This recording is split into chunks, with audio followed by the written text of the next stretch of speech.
What if one dream could change everything? Imagine being the laziest noble alive, doing nothing but sleeping your life away until you witness 37 years of relentless training in a single night. This is the story of a boy who inherits the will of a man who never stopped swinging his sword, not even at death. A hooded stranger in a tattered cloak arrives in a peaceful village. The local farmer immediately suspects the newcomer whose shadowed eyes hint at violence.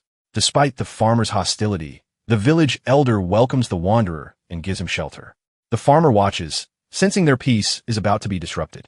4 days pass, and the stranger becomes a ghost, secluding himself without making a sound. While the farmer pretends not to care, the village gossips endlessly. Neighbors whisper, and children peer through cracks, desperate for a glimpse. 10 days in, village boys scatter chickens, shouting that the man swings a sword every day. The farmer continues his work, telling himself the stranger's backstory is none of his concern. Another month passes. The wooden gate rots, yet the rhythm from within never changes. Rumors spread. People claim the stranger is preparing for revenge or hiding as a disgrace night. To the farmer, it's just noise. Curiosity eventually wins. The farmer wonders how strong the stranger must be after training for half a year. The disappointment hits hard when he peers over the wall. The stranger lifts a heavy dull blade and brings it down, up and down. A simple vertical chop. The form is mediocre with no flair. Just a man lifting iron and letting gravity do the work. The farmer walks away and stops caring. Life moves forward. A retired mercenary arrives with his daughter Rama. The farmer becomes enamored and courts her. Meanwhile, the stranger continues his ritual. 3 years pass. The farmer notes the man swung his sword again today. After 2 years of courtship, Rama becomes his wife. They lie together in their home, happiness filling the quiet. Yet a strange thought intrudes. 5 years have passed. People have laughed, cried, lived, and died. Yet the stranger remains in the distance, raising and lowering his sword endlessly. The years blur. The stranger stands shirtless in summer heat. Winter arrives with snow, but the stranger is still there. The farmer's life blooms. He and Rama welcome their daughter Laura. 7 years pass, 10 years, 15 years. Even during rainstorms, the lone figure stands unmoving, but for the rise and fall of his arms. In the present, the farmer is now an elder. He sits at his desk, rubbing tired eyes. He hasn't checked on the neighbor lately, but he doesn't need to. He knows the man is out there. The training has become a fundamental law of their existence. The old man's eyes flutter open to his grandson's beaming face. Laura tells her son to stop bothering Grandpa. She's taking the kids to the market. He waves off the invitation, feeling too tired. After his family leaves, he decides a walk might clear his mind. As he strolls through the hamlet, villagers greet him respectfully. He walks down the path, thinking about how 37 years have passed. The village has changed, but he stops at a ruined wooden gate overgrown with vines, except just this place. Suddenly, a noise snaps him to attention. Someone is running. He sees a figure dashing relentlessly, gripping a heavy sword, muscles straining. The vision shifts. The runner is now kneeling, body glistening with sweat, chest heaving. Yet his hands remain locked around the blade's hilt. His eyes are raging. He hasn't let go even until the end. The old man stands frozen. The intensity burns into his soul. The silver halo around the warrior's body fades. The old man approaches and lays the stranger down gently. Closing his eyes, he whispers, hoping the fallen swordsman has passed on to a better place. A young boy bolts upright in bed, chest heaving, cold sweat drenching his clothes. His blue eyes are wide with terror as he clutches the blanket. The remnants of emotions fade. He murmurs, wondering what that dream was. Far from that village, morning sun rises over the Pereira estate in the Hale Kingdom. Guard discuss the children of Baron Pereira. One guard talks about young Lady Kir, who at 11 received the title of enchantress from the royal family. He explains how rare enchanters are. The mood shifts when another guard scoffs, asking what difference it makes since the eldest is the young lord. Anyway, the mention kills the conversation. While daughter Kirill is famous for talent, eldest son Irene Pereira is different. One guard brings up the boy's nickname, the deadbeat noble. The title is earned from tragedy. The boy lost his mother young and retreated from the world. Since then, Aaron has done nothing but stay in his room sleeping. The guards feel brief sympathy, but disdain his laziness. Their gossip stops when two figures approach. It's the second wife, Amelia, and prodigy daughter, Kir. Kir scolds them for being obnoxious during their shift. The guards snap to attention, bowing low and shouting apologies.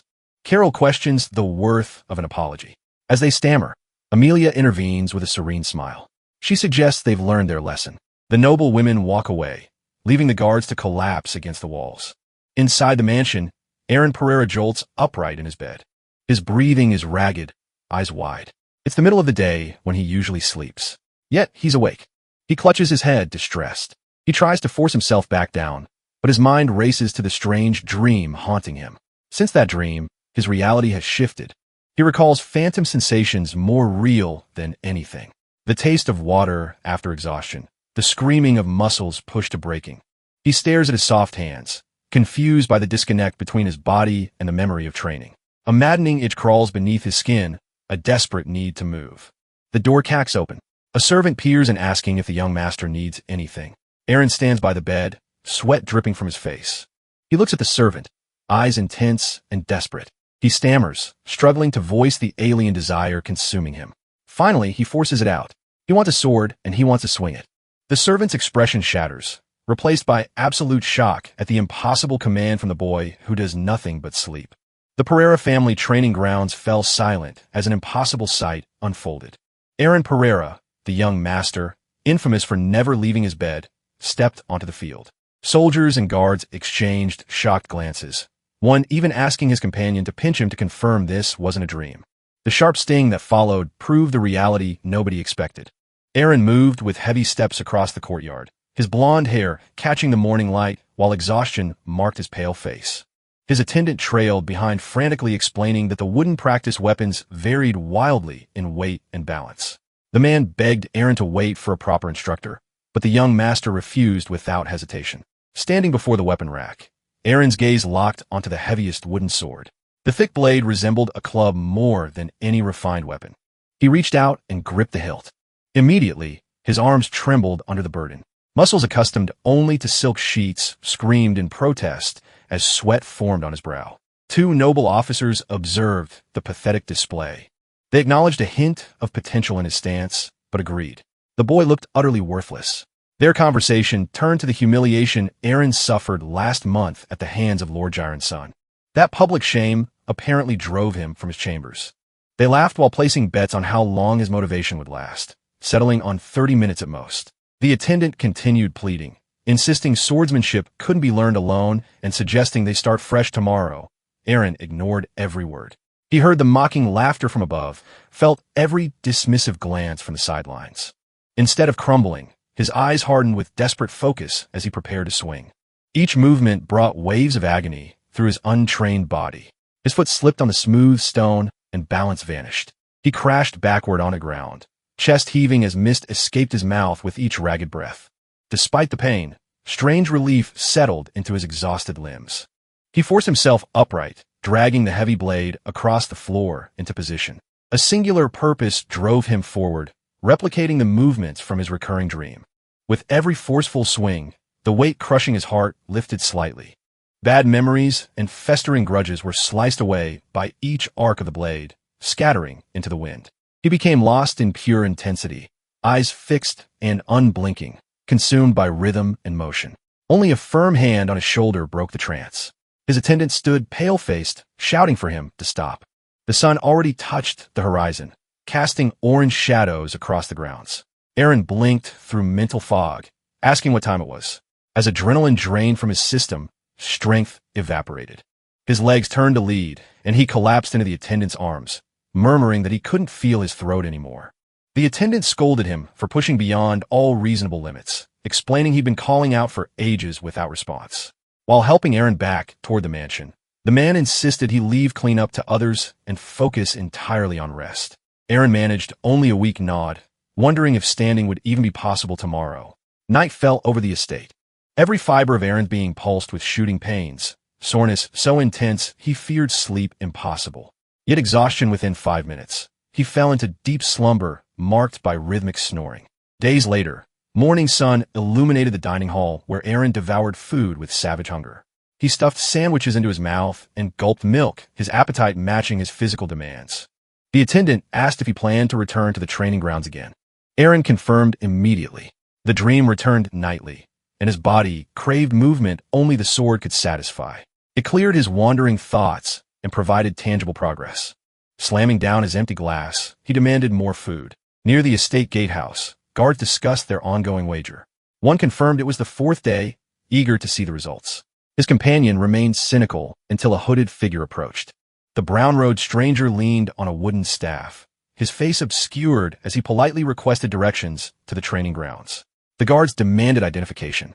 The elder searches his memories, but struggles to find a parallel to such tenacity. A jarring thought arrests him. The boy possesses an iron will typically forged only through old age, yet impossibly exists within a 15-year-old.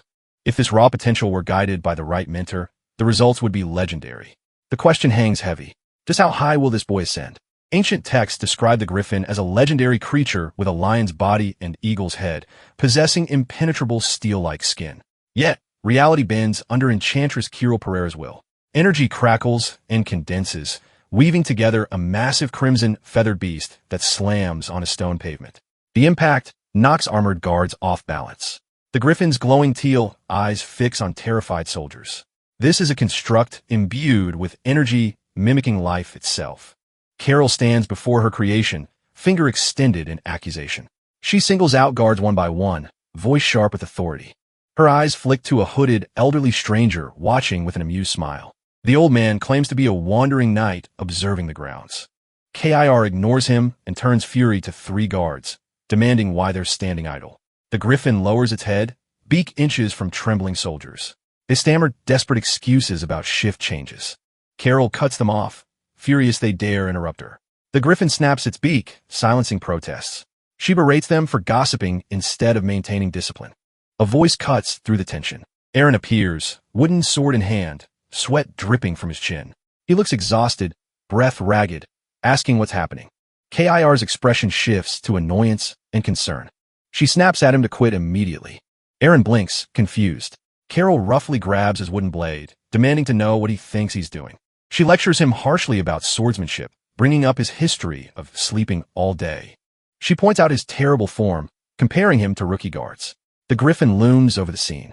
Kirill accuses him of acting out because of rumors from 2 weeks ago. Before Aaron can respond, a calm, commanding voice interrupts. A dark-haired woman descends the stairs, instructing Kir to stop bothering her brother.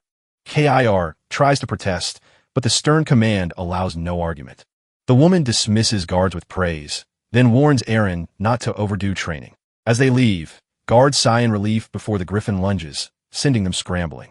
The hooded old man remains, stroking his beard. He watches Aaron standing alone. Despite the chaos, the boy's focus never faltered. He wonders if he should observe the young noble longer, sensing hidden potential. Later that night, a servant walks through dim corridors when Kir blocks his path. The confrontation escalates. The servant suggests she return later, attempting to step around her. The air grows heavy with unseen force. Kir's demeanor shifts to menace, questioning if he's talking back. Crushing pressure slams into him. Energy radiates from her small frame with such intensity his eyes widen in terror. His knees buckle, and he collapses, sweat beading on his forehead. Kirill warns not to tell anyone. Time passes to a sun-drenched bedroom where a small red-furred spirit resembling a cat in a top hat plays a silent melody. Visible notes of light soothe the sleeping blonde boy. As his eyes flutter open, the spirit places a letter and retreats. He reads the message. It's an apology from Kir for harsh words, explaining she was worried. She left the doll to help with rest and asked him to keep her visit secret from their mother. He flips the paper, finding another message from his mother, saying, "If Kir is annoying, just tell her." Despite laying around for 10 years, Kirill and his mother still care deeply. A knock announces the meal. His expression hardens with resolve. The hallway fills with purposeful footsteps. The older servant watches in disbelief as the young master strides past with energy absent for a decade. He announces he'll eat with his family. In the dining hall, tension turns bewildered. The boy piles meat on a Kir's plate while she looks overwhelmed. He stops, expression softening. He thanks his father, mother, and Carol, admitting he always wanted to express appreciation for taking care of him while he did nothing. He apologizes and confesses he loves them. His mother smiles warmly, eyes glistening. His bearded father looks at him with immense pride, returning the sentiment. His father mentions hearing about his swordsmanship focus, advising not to overwork himself. The boy assures him it's fine. Internally, noting that compared to training in his dreams, this is nothing. Weeks later, 2 guards stand on battlements overlooking the courtyard. They marvel that the young master has trained without missing a day for 15 straight days. Below, the boy swings a massive greatsword, clothes soaked with sweat, breath ragged, but grip iron-tight. Two men discuss a solitary figure seated on a mat near wooden barrels. They question who the elder is, noting his frequent presence. The elder, wrapped in a russet cloak, sits with a grass blade between his lips, expression unreadable. In truth, the old man's focus is sharp. 10 days have passed since he began observing. Initially, he believed the boy's dedication was born of fleeting pride, expecting him to abandon the sword before the week ended, but he admits he was completely wrong. The boy, known as the deadbeat noble, leans against a stone pillar, gasping for breath. His chest heaves and sweat drips. Yet, there's no complaint in his eyes. The elder finds it baffling that someone who never exercised can endure such punishment without showing distaste. The boy's rhythm isn't that of a child playing at war, but possesses the monotonous, heavy consistency of a blacksmith hammering steel, as if he's lived with that singular, unyielding mindset for decades. Searching through vast memories, the elder struggles to find precedent for such willpower. His eyes narrow as realization takes hold. He knows that no matter how talented a hero may be, there's one quality that typically only manifests after a lifetime, an iron will. Yet inexplicably, he sees that exact tempered resilience radiating from this 15-year-old boy. The young noble stands amidst swirling dust, silent aura of determination glowing around him. The elder's mind races with implications. If this boy continues paving his road through the way of the sword, and if that raw, impossible potential can be properly extracted by the right mentor, the limits of his future dissolve. He's left with a single lingering question. Just how high will he be able to go? The wooden grate's sword cleaves the air, kicking up dust. Aaron swings with exhausted determination, body drenched in sweat. An old man in a brown robe watches with sharp eyes. A burly worker asks if the boy has received formal training, noting his impressive movements despite fatigue. He speculates the upcoming instructor might be Knight or Juker. Before the name fully leaves his lips, the old man's face contorts with fury. He roars a denial so loud it shocks the worker. The elder refuses to let a hidden gem like Aaron be polished by a rascal who only knows how to scream at soldiers. He rises and strides toward the main estate, determined to intervene. Inside the Lord's office, the elder stands before Aaron's father, having shed his guise. The Lord listens, stunned, asking if the assessment is accurate. The elder confirms without hesitation. The Lord's expression softens into disbelief and pride, but concern crosses his face as he looks down at the document. A recommendation letter for the Kronos Swordsmanship School. The parchment bears the insignia of the continent's most prestigious institution, legendary for its rigor. Merely being a trainee there grants the respect of a nobleman. But along with prestige comes brutal competition. The Lord worries if Aaron can survive. Later, the Lord presents the opportunity. He slides the recommendation across the desk, but speaks with caution, assuring his son he won't force him to go. Aaron asks for time to think. The Lord agrees. In his bedroom, Aaron sits staring at the floor.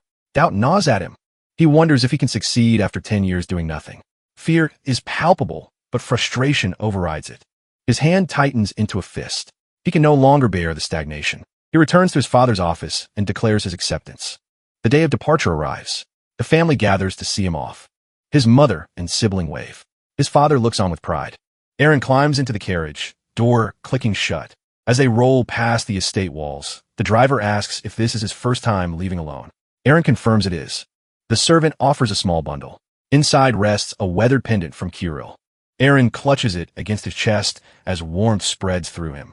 They stand before the academy walls.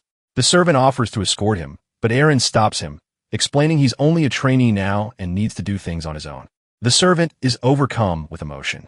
Aaron promises to return and takes his first steps toward the gate. Up ahead, a blue-haired boy flanked by guards is being announced with fanfare. A herald announces young noble Bart Lloyd from Count Lloyd's family, recommended by Sir Cosway. The gatekeepers bow respectfully.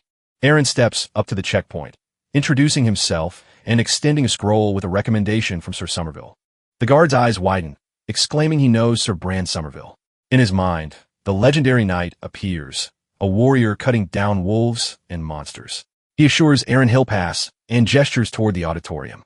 Once Aaron leaves, the guards shift from respect to confusion. One mutters about Somerville actually giving a recommendation. The older guard notes the kid is the deadbeat noble.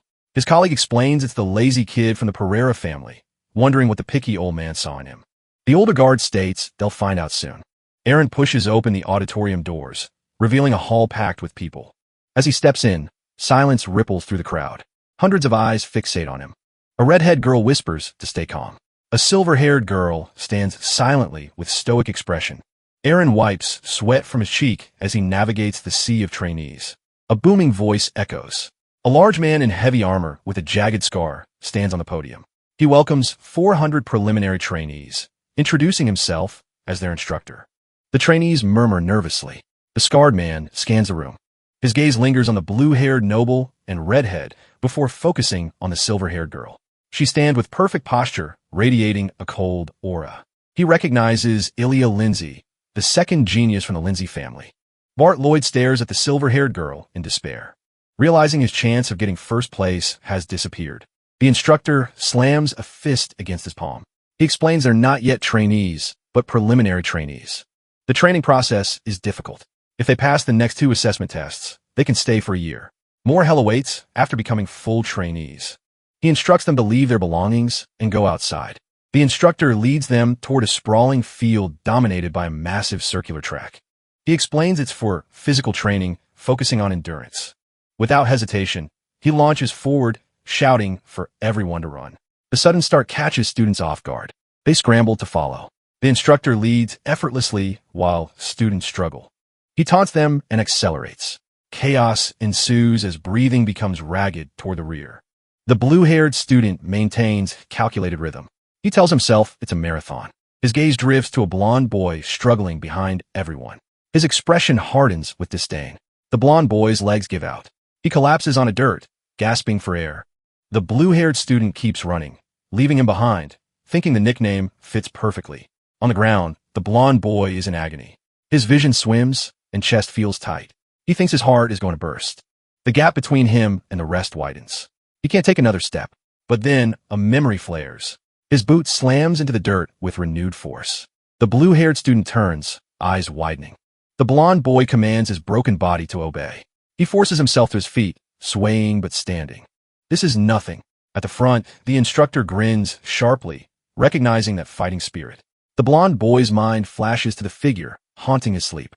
A warrior with a scarred back standing alone, radiating absolute power with nothing but a simple sword. That image is etched into his soul. He wants to be like him. The desire transforms into fuel. He clenches his teeth, pupil dilating. To reach that height, he cannot stop. He needs to keep running. He throws his body forward, arms pumping, legs driving into the ground with explosive power.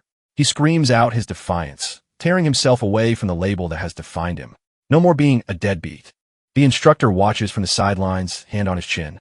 He's surprised. Aaron continues, pushing forward despite expecting him to give up. On the track, Aaron is a mess of exhaustion. His vision blurs, body moving from sheer will rather than physical capability. He gasps for air, staggering as he forces himself past his limit. Finally, his body fails. Aaron's legs buckle, and he pitches forward, consciousness slipping away. The instructor moves with a blur of speed, catching the boy mid-fall. He holds the unconscious Aaron, observing the sheer depletion. He ran until his body literally shut down.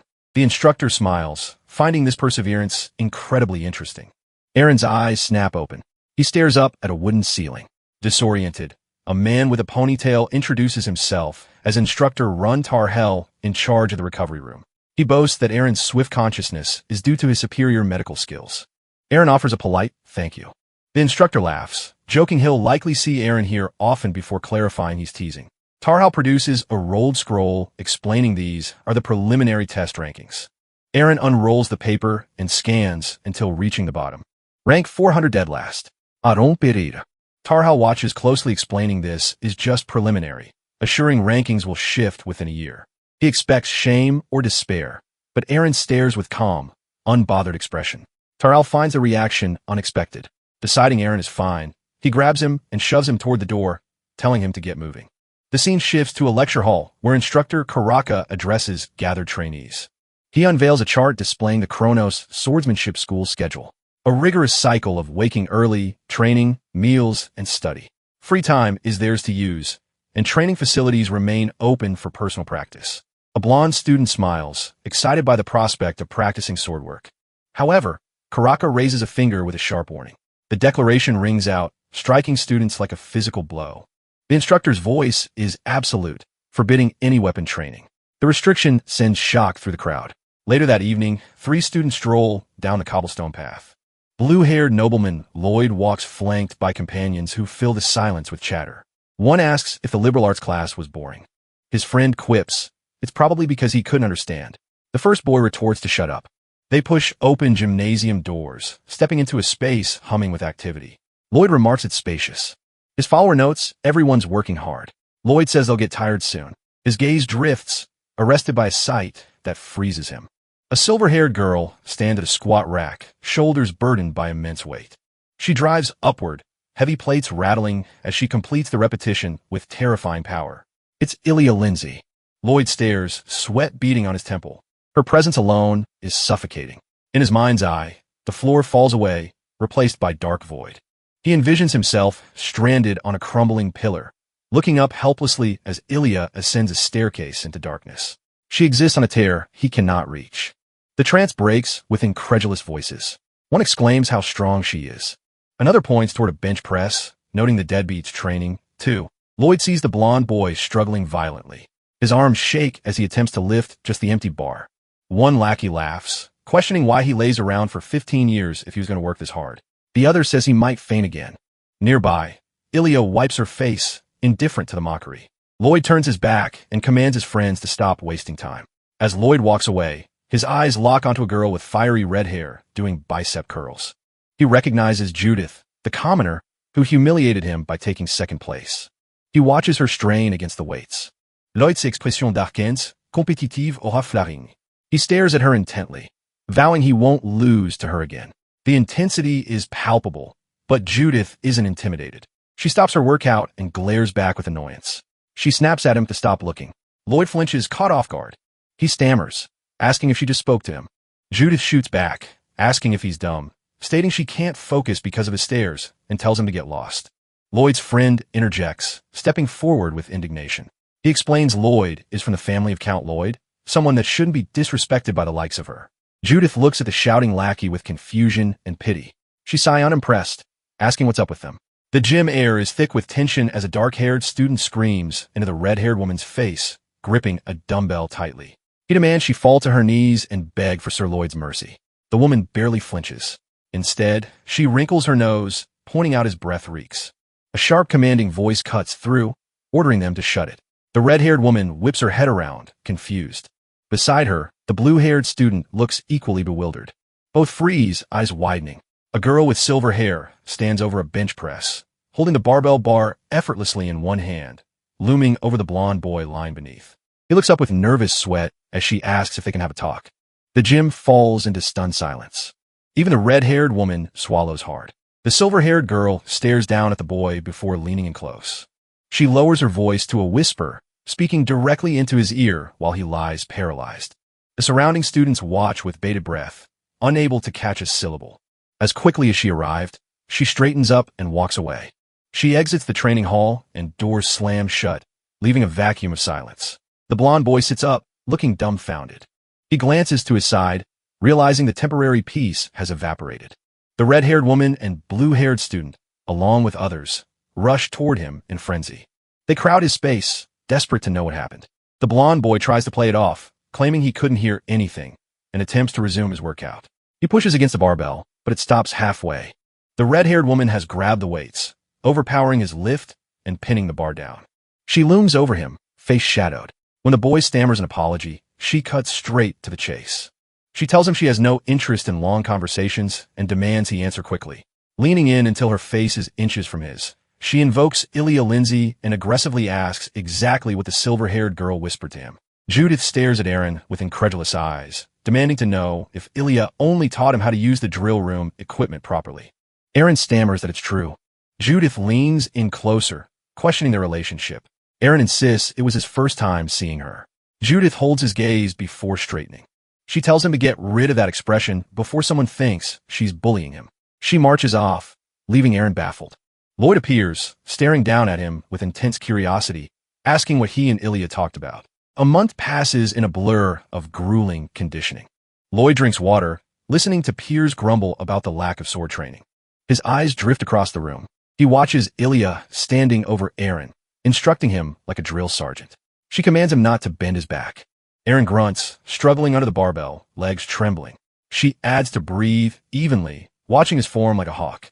Lloyd wipes his mouth, gaze darkening. His thoughts shift to the blonde boy struggling. To Lloyd, Eren is the complete opposite of a genius. Lloyd reasons that although mockery and Ilya's encouragement might stimulate Eren now, it's temporary. He'll stray back to his old ways. Determined, Lloyd rallies his followers, announcing they're going to the tracks. He steps out, but a blur whips past him. Judith tears across the courtyard, her speed explosive. Lloyd watches, rationalizing that commoners have no choice but to work hard. The sight fuels his competitive fire. Another 3 months pass. From the balcony, instructors observe with keen interest. Below, the unrivaled trio pushes their limits. Judith performs explosive box jumps. Lloyd runs laps with unyielding stamina. Ilya performs calisthenics with perfect grace. One instructor mentions the trio, then his gaze shifts to a lone figure on the bench press. Another instructor cuts him off firmly, saying they can't call him a deadbeat noble anymore. Eren presses heavy dumbbells overhead, muscles defined, shirts soaked, eyes burning with focus. Later, trainees gather in the lecture hall. The head instructor booms that it's time for their midterm evaluation. Behind him, a curtain drops to reveal a map of a complex, winding course. He declares they only need to finish before the time limit. He adds, this test is just an evaluation and rankings don't matter.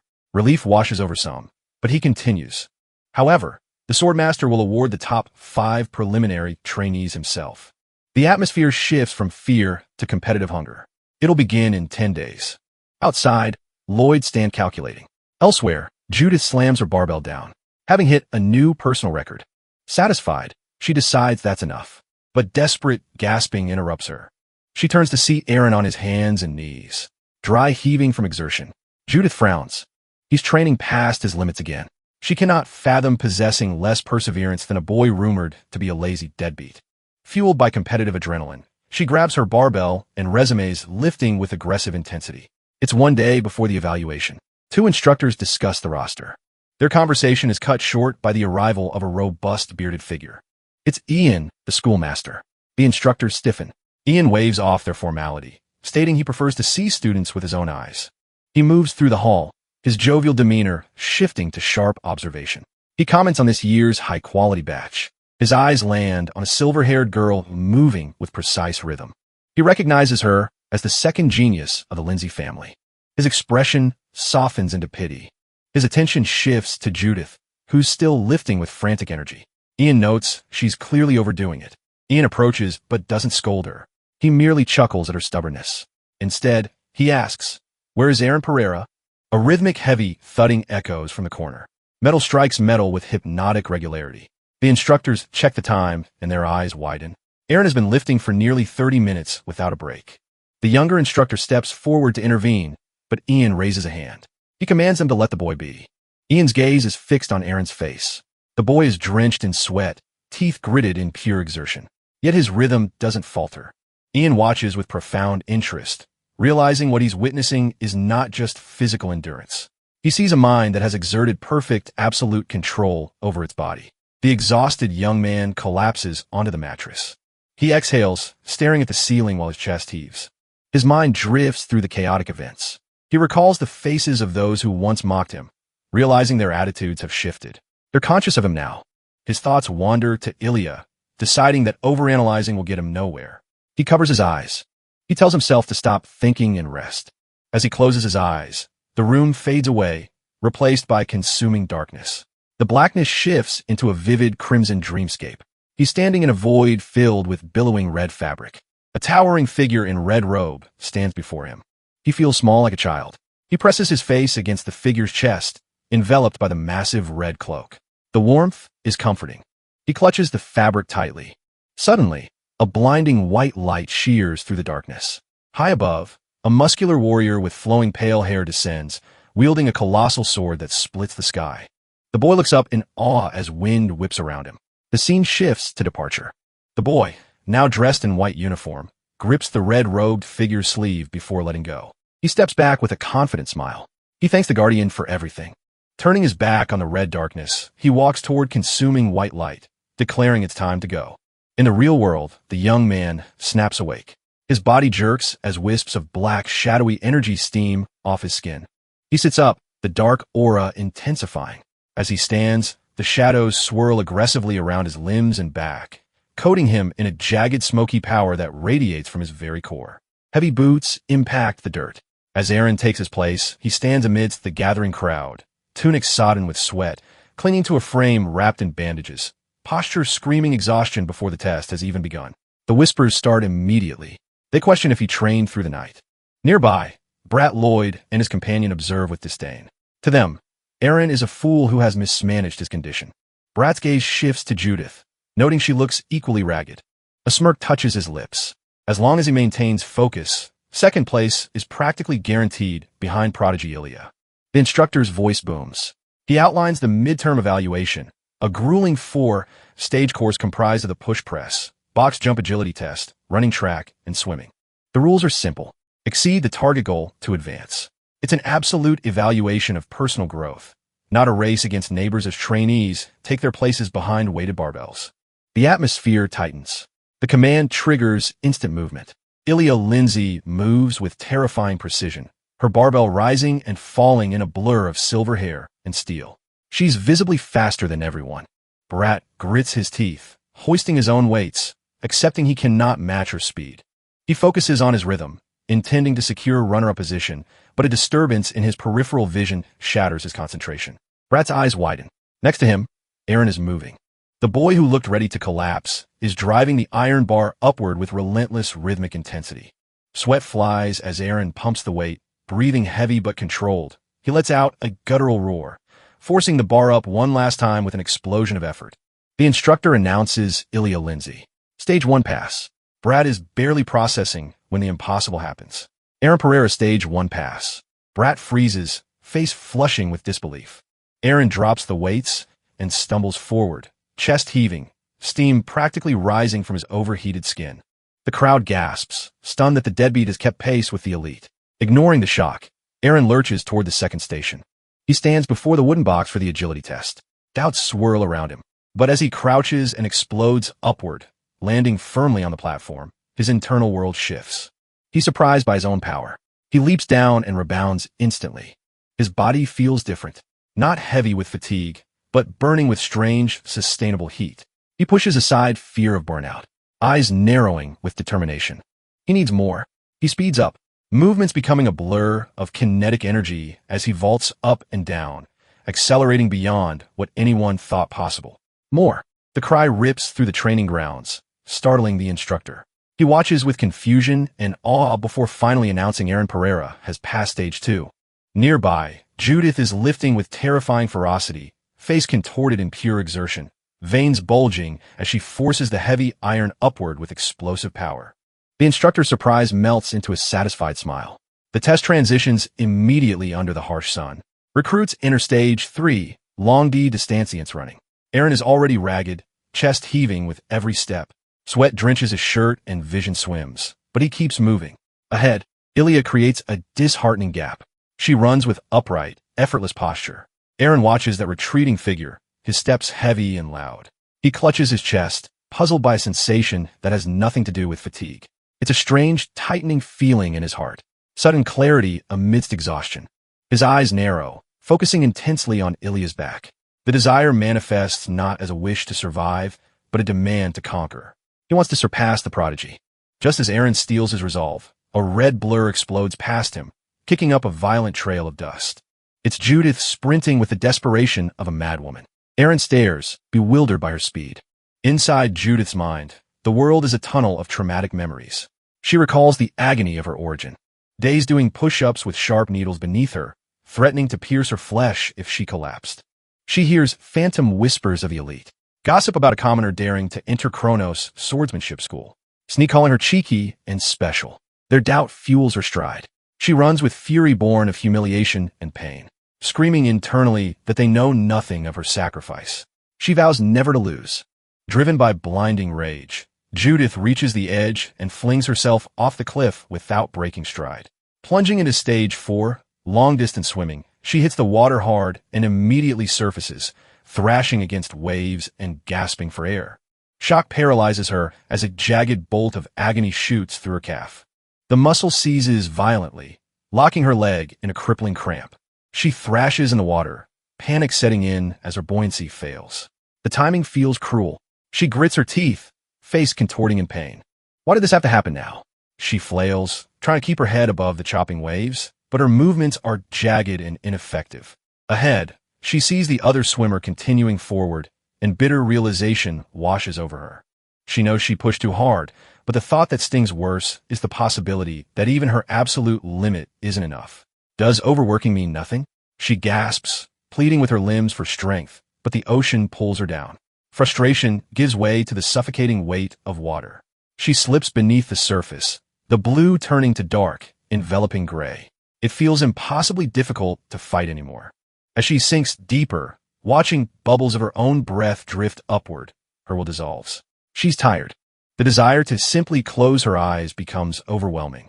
The darkness closes in, silent and heavy until the water above suddenly churns. A figure crashes through the surface, diving down with urgent speed, reaching into the void to grab her. Confusion creates a haze as she's hauled rapidly toward the light. They breach the surface, the sudden rush of air filling their lungs. Her rescuer gasps loudly, sputtering water and coughing while struggling to keep them both afloat. She hangs limp, chin resting weakly on the other's shoulder. Through the blur of exhaustion, she wonders who pulled her back from the dark. She forces her heavy eyelids open, tilting her head just enough to see the wet blonde hair of the boy supporting her. The water churns violently as Aaron kicks against the current, arm locked around Judith's chest. Judith, barely conscious, mutters that his interference is annoying. Aaron ignores her, gasping that they're almost there. His feet find purchase on the muddy lake bed. With a final heave, Aaron hauls himself and Judith onto the bank. He collapses, water streaming from his clothes, while Judith coughs violently. The instructor rushes down, ordering Aaron to leave Judith to him and get back to the race. Aaron doesn't hesitate. He scrambles to his feet, launching himself forward to rejoin the pack. Judith watches his retreating back, mentally branding him an absolute idiot. The scene shifts to the aftermath. Instructors discuss the results. The green shirt instructor grins, noting the most remarkable element isn't the top ranker, but the boy who scraped in at the very bottom. He highlights the hero ranked 34th out of 35 passing candidates, Aaron Pereira. Elsewhere, Lansnir, Mokingaron. He'd been claiming that thanks to Aaron's foolishness, he secured 5th place.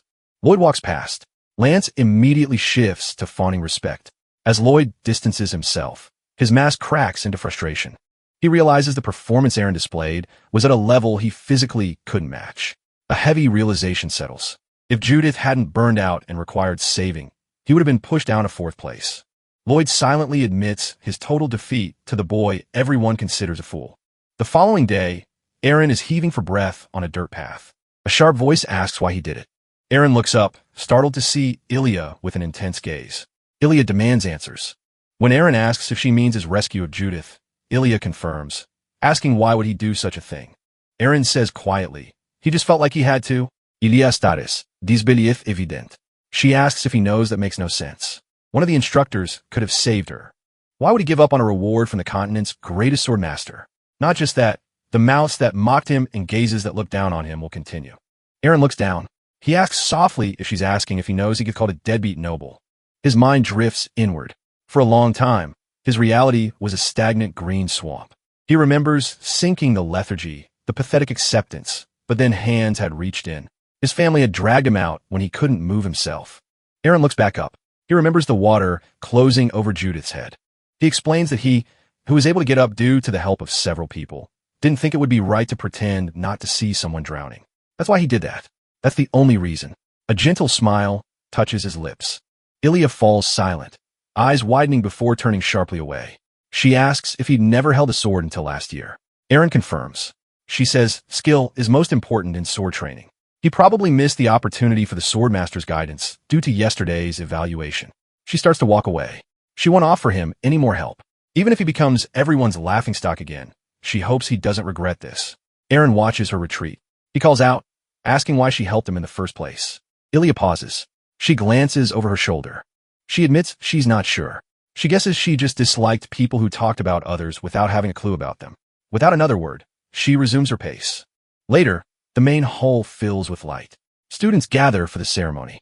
The results are announced. Out of the original candidates, 113 successful trainees remain. At the front, the top 5 stand in line. Ilya is among them alongside the blue-haired boy and 3 others. They'll receive a special reward and private audience with the swordmaster. Suddenly, the bald instructor interrupts with a wide grin. He announces they're leaving someone out. Preliminary trainee number 311, Aaron Pereira, come to the podium. Aaron stiffens, eyes going wide as heads turn. Even Ilya and the blue-haired trainee look back in surprise. The bald instructor addresses the assembly. He muses that competition is fun, but if you get too invested, you could miss important things. He smiles warmly, gesturing toward Aaron. Trainee Aaron Pereira didn't do that. He sacrificed himself and saved a drowning classmate. The swordmaster and all instructors agree this is worthy of praise. A hush falls, broken by rhythmic applause. Among the crowd, Judith claps fervently, a bright smile of gratitude on her face. The scene shifts to the swordmaster's office.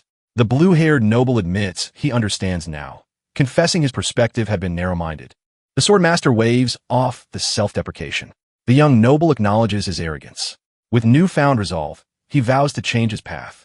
He offers a respectful bow and departs. As the boy walks out, the swordmaster watches. Internally, he catalogs the student's worth, great talent, and keen awareness. In any other year, he would have easily secured first place. However, his gaze shifts to the next student, a silver-haired girl with eyes like cold steel. He laments that this year is an anomaly filled with exceptionally gifted individuals. The girl asks for his personal guidance. The swordmaster leans forward, expression hardening. He tells her not to be swayed by others and to live her own life. He urges her to stop wasting time and suggests returning to her family. The girl's composure cracks, replaced by fierce intensity. She rejects his dismissal, shouting she wants him to guide her. The old man sighs, rubbing his temples. Realizing her stubbornness is immovable, he offers a compromise. He asks if she'd mind training in his office since it's quite large. The girl's intensity vanishes, replaced by quiet gratitude. Once she leaves, the swordmaster exhales. Finally, it's time for the last person. Aaron Pereira takes the seat. The swordmaster looks at him, expression inquisitive yet kindly. He asks if there's any specific reward Aaron would like. Internally, the swordmaster's gaze sharpens. This is the moment he's been waiting for. He's most interested in what this particular boy will say. Aaron sits nervously. He looks down, struggling to find words. After hesitation, he looks up, eyes earnest and vulnerable. He doesn't ask for power, a sword, or a secret technique. Instead, he asks simply how he can reconcile with someone. The young man sits on the chair, shoulders hunched. Irene apologizes, saying he doesn't know who to talk to about this. The old-school master watches with gentle expression. He sees a boy who spent his life in isolation. He tells Irene not to be sorry, thanking him for being honest. The master's thoughts drift to rumors, a child who never left his room until age 15. This is his first real attempt at socializing. Someone must have finally reached out to the boy who had always been ridiculed. The master tells Irene to explain what happened. Time passes as Irene recounts the events involving Ilya Lindsay. When he finishes, he thanks the swordmaster. The master is struck by the unlikelihood. He never imagined Ilya Lindsay would form a connection with this boy. He leans forward, telling Irene to move on to the main topic. The master explains his conscience won't allow him to reward Irene with just words. He'll teach him a lesson about the sword. Ask anything. The offer is immense, yet Irene freezes. He stammers an apology, admitting he's not sure what to ask. He only started using a sword for a month before entering school. He doesn't know what to ask about or what he wants. Silence stretches. Irene begins to ramble, overwhelmed. Suddenly, the old man brings his hands together with a sharp impact in front of Irene's face. The burst cuts his rambling short.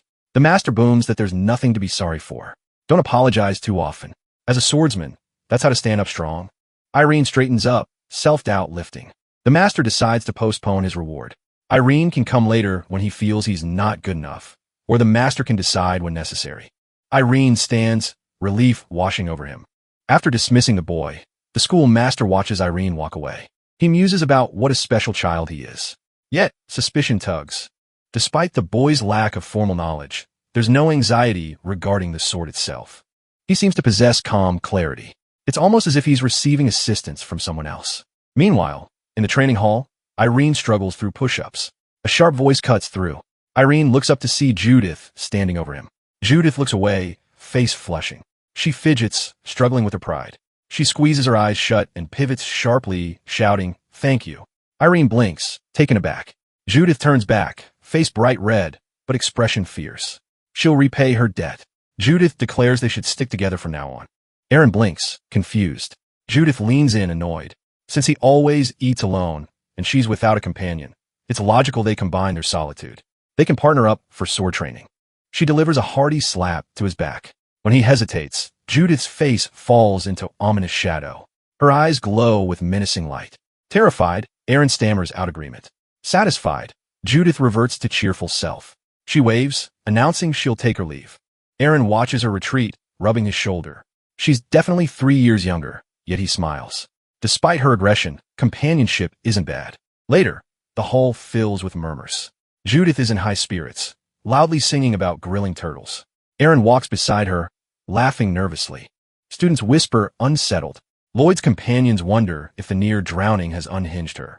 Lloyd isn't focused on Judith. His gaze drifts to where Ilya Lindsay walks, in complete isolation. She moves with cold air. Lloyd notes the strange distance. Sensing a shift, the speculation is cut short when a boot stops. The instructor announces conditioning is over. Today, they begin sword training. He grants them 2 hours to handle weapons freely. Students rush the racks. Judith grabs a wooden sword and tests swings.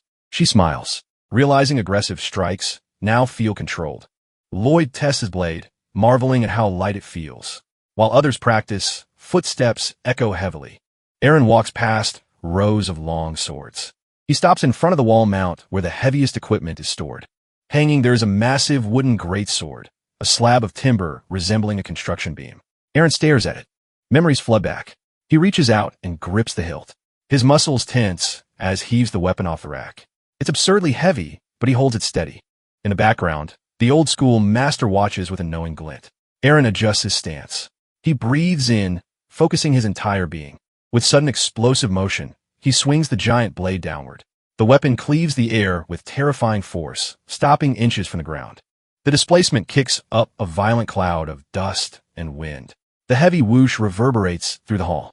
Lloyd and his friends freeze, eyes widening in shock. The atmosphere is thick with confusion. One trainee stammers about whether the performance is impressive, doubting the skill. Instructors offer critical analysis. The bearded man notes that while the form is rough and lacks polish, it adheres shockingly well to standard stance. It's technically sound if unrefined. The silver-haired girl watches in silence. Students exchange looks of disbelief, recalling the blonde boy claimed to have no prior training. A sudden wave of hostility cuts through. The blue-haired noble narrows his eyes, thoughts dripping with disdain. He considers the display ignorant arrogance. He moves with purpose, boots striking the floor with heavy thuds. He stops behind the blonde boy and shouts Irene Pereira with commanding force. The blonde boy turns, startled. Lloyd raises his practice sword, leveling the tip at the other student's chest. He declares a challenge to a duel, voice echoing. The reaction is instantaneous.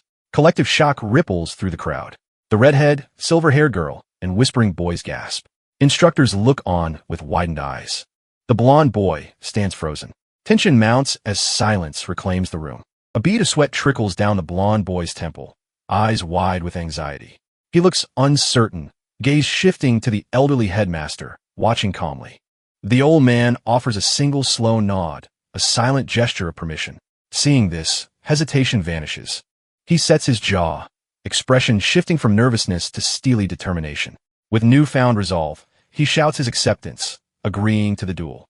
The tension spikes as the red-haired instructor storms forward, demanding to know what they're thinking. Formal duels are strictly reserved for those who completed sword training classes. Among the crowd, a green-haired student mutters about the absurdity.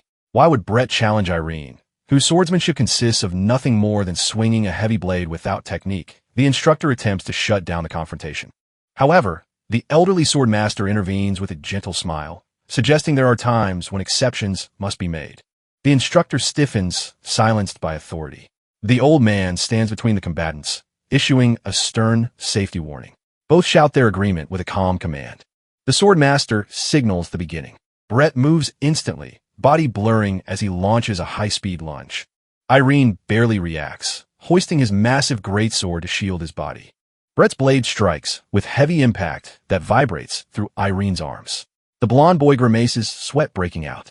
Brett doesn't relent. He flows into a rapid sequence of strikes. A red-haired girl in the crowd narrows her eyes, sensing Brett is testing his opponent. Inside the ring, Brett dissects Irene's movements in real time. While Irene's reaction speed is surprisingly decent, his fundamentals are terrible. Concluding that Irene's skill level is worse than anticipated, Brett decides to gauge raw power. He creates an opening, baiting an attack. Irene takes the bait, heaving the great sword upward for a desperate overhead smash. A dark aura trails the weapon as he brings it down with a shout. Brett's eyes widen at the sheer pressure. However, the attack is telegraphed and clumsy. Brett sidesteps the crushing blow, letting the heavy blade slam harmlessly, capitalizing on Irene's overcommitment. Brett lashes out with a precise flick against the great sword's guard. Irene's grip fails, and his weapon is sent spinning, leaving him defenseless. The great sword skids across the stone tiles. Irene stands breathless, eyes wide with shock. The proctor's voice booms. The duel has ended. Winner, Brett Lloyd. Later inside the lecture hall, an instructor announces that based on test results, trainees will be divided into classes. He reads names of the elite. Ilya, Lindsay, Brett Lloyd, Judith are the 10 people in Class A. The instructor warns them their high rank grants tougher training. The list continues. Judith leans in close to Irene, grinning. She tells him to trust in his big sis from Class A, confident he'll be placed reasonably well. Irene agrees, nervously. But as the instructor finishes Class C, sudden silence falls. Judith realizes Irene's name hasn't been called. The instructor clears his throat, and the last person, Irana Pereira, is in Class F. Iran stands frozen, looking utterly doomed. Later, in a secluded clearing, Judith paces, venting her fury.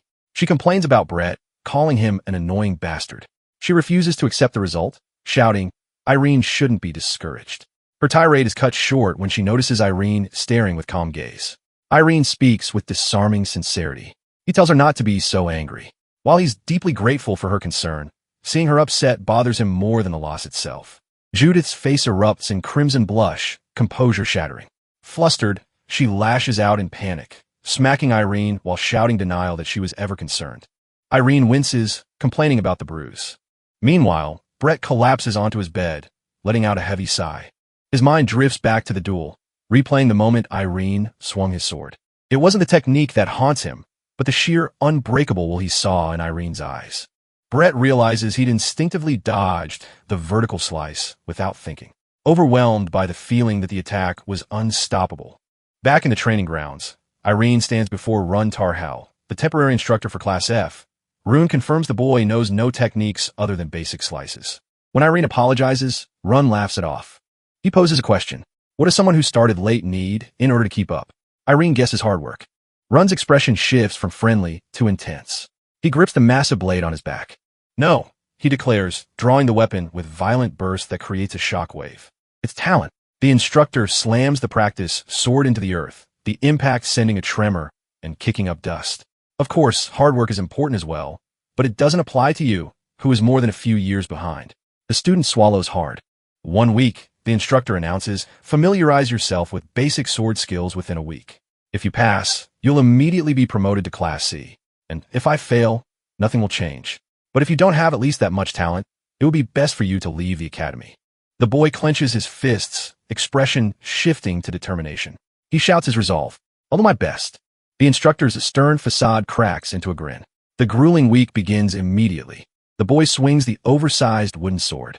By the second day, the instructor barks corrections. Bend properly. Too much strength in your shoulders. By the third day, movements begin to smooth out. Good. You're doing well. Day 5 brings exhaustion, but stance holds firm. On the 6th day, air whips violently as the boy cuts through space with increasing velocity. The instructor watches, realizing he wasn't even as skilled in his own youth. The boy possesses genuine talent. By the final evening, the boy stands amidst trees, steam rising from his body. He turns to Judith, asking for a final check before tomorrow's test. I'm pretty meticulous, Judith warns. If it looks ridiculous, I'll kick you. The boy takes a breath. Judith watches with casual smile that vanishes the moment he moves.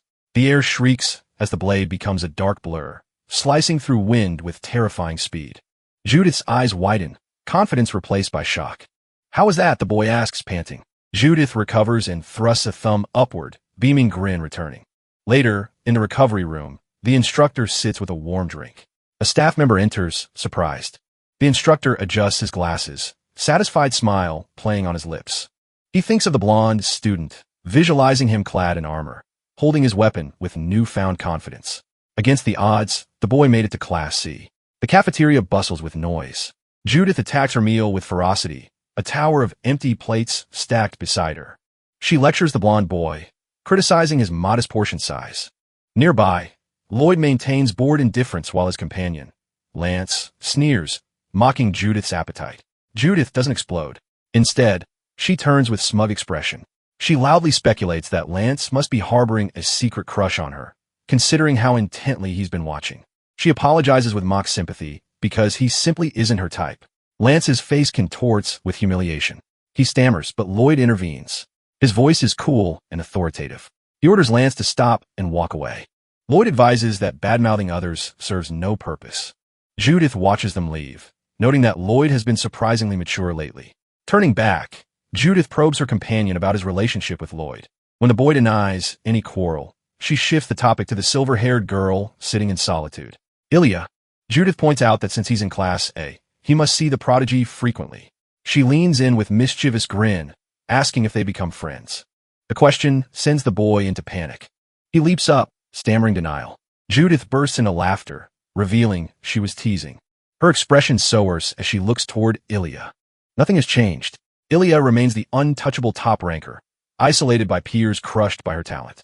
Judith recounts rumors of Ilya practicing alone in the armory every evening.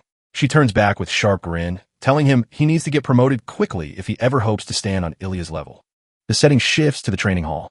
The boy stands ready as he signals the start. Judith launches forward in a blur. The boy braces himself. Judith's attack is not just fast, it's heavy.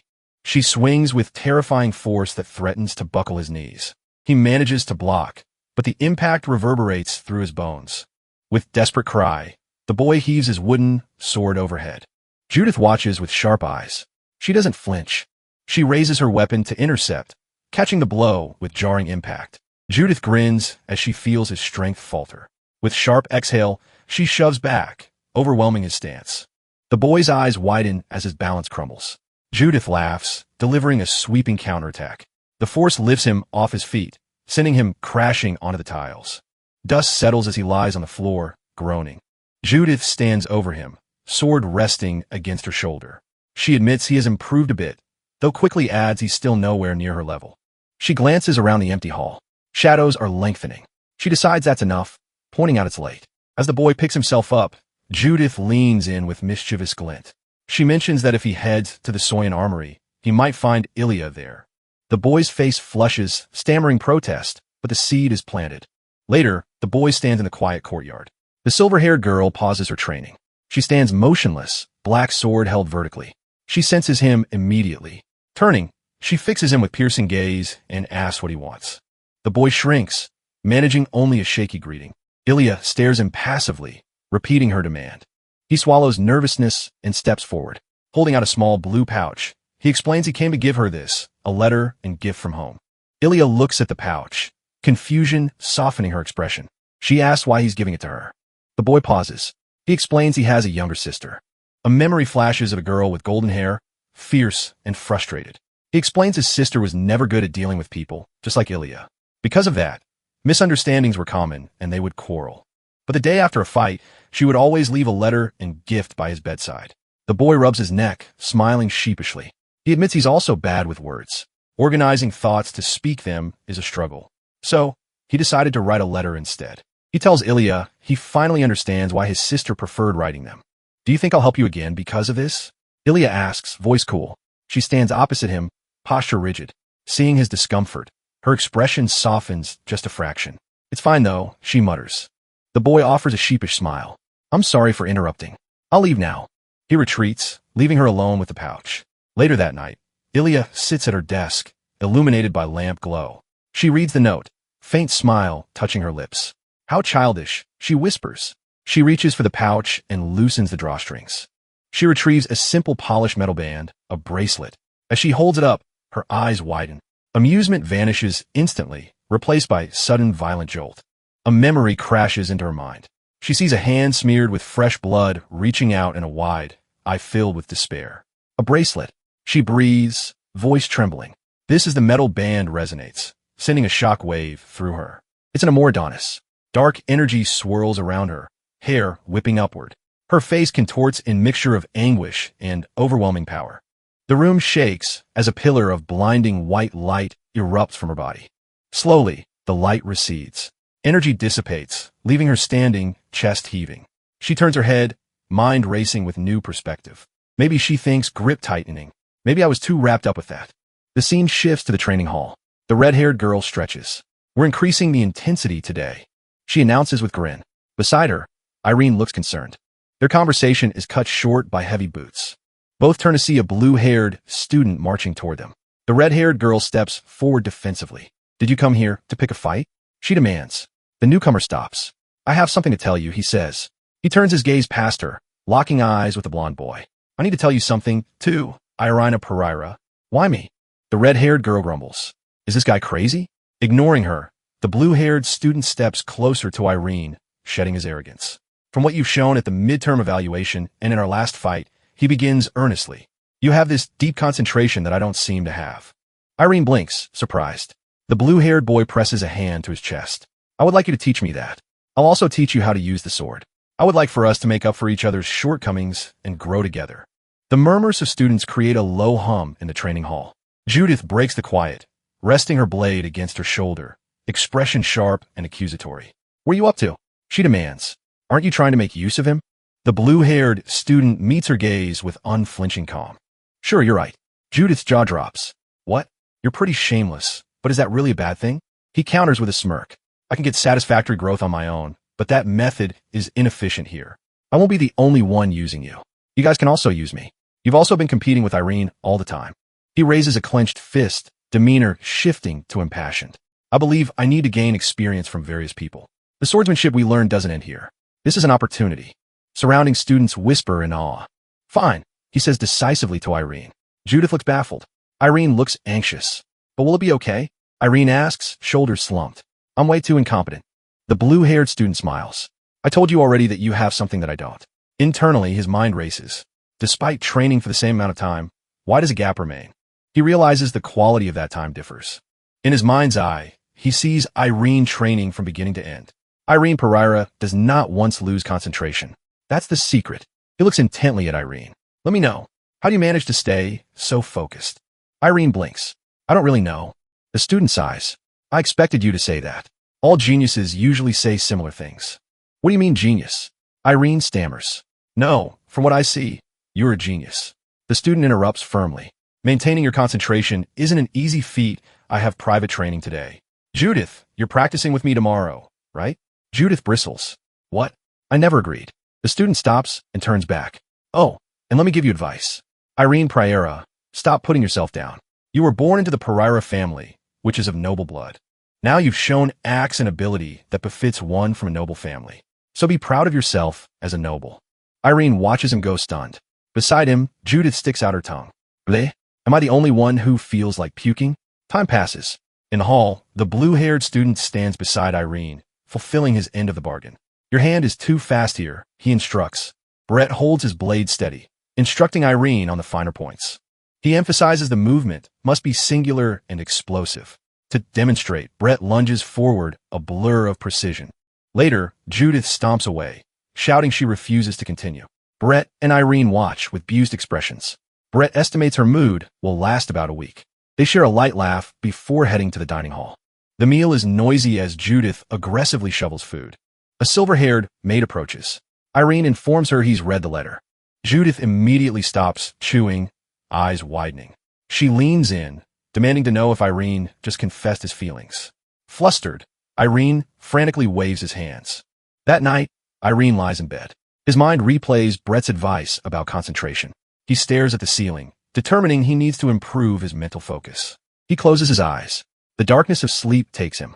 The silhouette of the great swordsman appears. The dream crystallizes, placing Irene on barren, rocky terrain. Irene looks down at his hands. Unlike previous dreams, he feels a distinct sensation in his palms, a phantom weight, a vibration coursing through his body.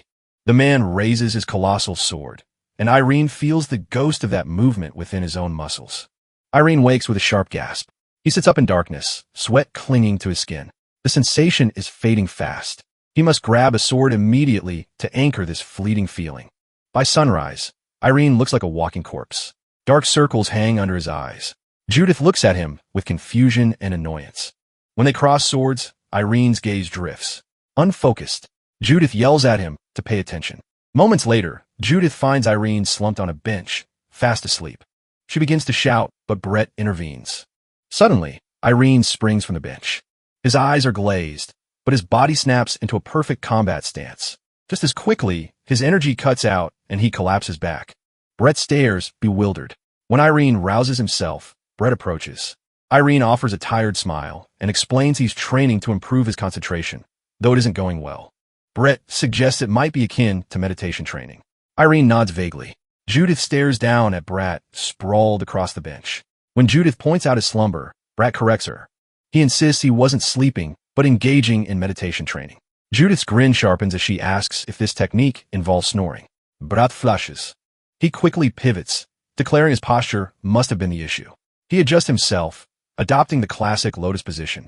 However, the allure of Irene's unique method is too tempting. Brett decides to try Irene's way. Lying back down, he closes his eyes. Tranquility washes over him. The world fades to black. Deep in the void, a voice pierces through. Sir Lloyd. Brett's eyes flutter open as Irene comes into focus. The calmness was just deep sleep. Judith stands over him, scolding him. She reminds him that Irene is a special case and that trying to mimic his sleep training is useless. Brett refuses to concede. He argues that one can never know the results without attempt. Judith sighed, dismissing him. Meanwhile, in the administrative wing, the sword master stands by the window. His assistant reports there are no issues and confirms that Irene Pereira has officially been promoted to Class B. The assistant adds that the support from Brett and Judith significantly accelerated his growth. The sword master turns, a glint of interest in his eyes. The assistant offers a knowing smile. He notes that it's actually Brett Lloyd who is acting as the catalyst. Brett is creating small waves of change throughout the student body. Back in the training hall, the truth is on full display. The room is silent, filled with palpable focus. Rows of students sit on the stone floor, swords resting beside them. They're all sitting cross-legged, eyes closed in deep concentration. In the center sits Brett, the picture of serenity. Despite his earlier failed experiment, his dedication to meditation has taken root, inspiring the entire class to follow his lead. A wooden training sword skids across the stone floor. The duel is over. The instructor announces Brett Lloyd as winner. Brett stands tall, one hand raised in victory. On the ground, Judith lies sprawled, groaning. This bastard, Judith shouts, scrambling up. One more time. Brett merely smirks, turning his back. The instructor's sharp rebuke cuts through her tirade.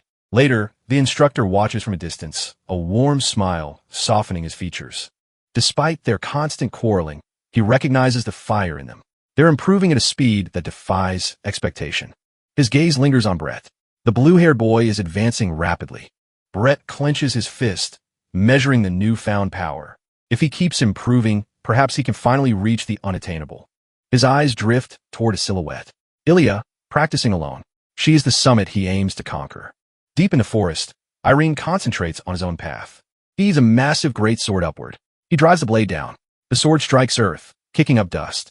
Thanks to meditation training, his focus has improved, but he knows it's not enough. Irene, Judith calls out, approaching with Brett. The sword master called for a gathering. Let's go. We're going to the auditorium, right? No. Brett corrects. The martial arts arena. The arena is vast, filled with students sitting in disciplined silence. The sword master, an elderly man with thick white beard, stands before them. It's been 9 months. Let me get straight to the point. The final assessment. Tension moves through the students. Unlike midterm assessments, we evaluate based on your potential abilities. You just need to demonstrate the area you excel the most. I hope you do your best during the remaining 90 days. Suddenly, the sword master reaches for his robe. And this is quite early, but he casts the robe aside, revealing combat-ready tunic. A thin sword appears in his hand, and the atmosphere shifts instantly. I prepared a gift. It's just an old man sword dance, but I sincerely hope you can learn something from it. He closes his eyes. When they snap open, they're sharp and piercing. He moves. Blue light trails behind his blade as he twists and strikes, the air warping. He spins, the sword becoming a blur of azure luminance. It's beautiful and terrifying. Ilya watches, mouth agape completely.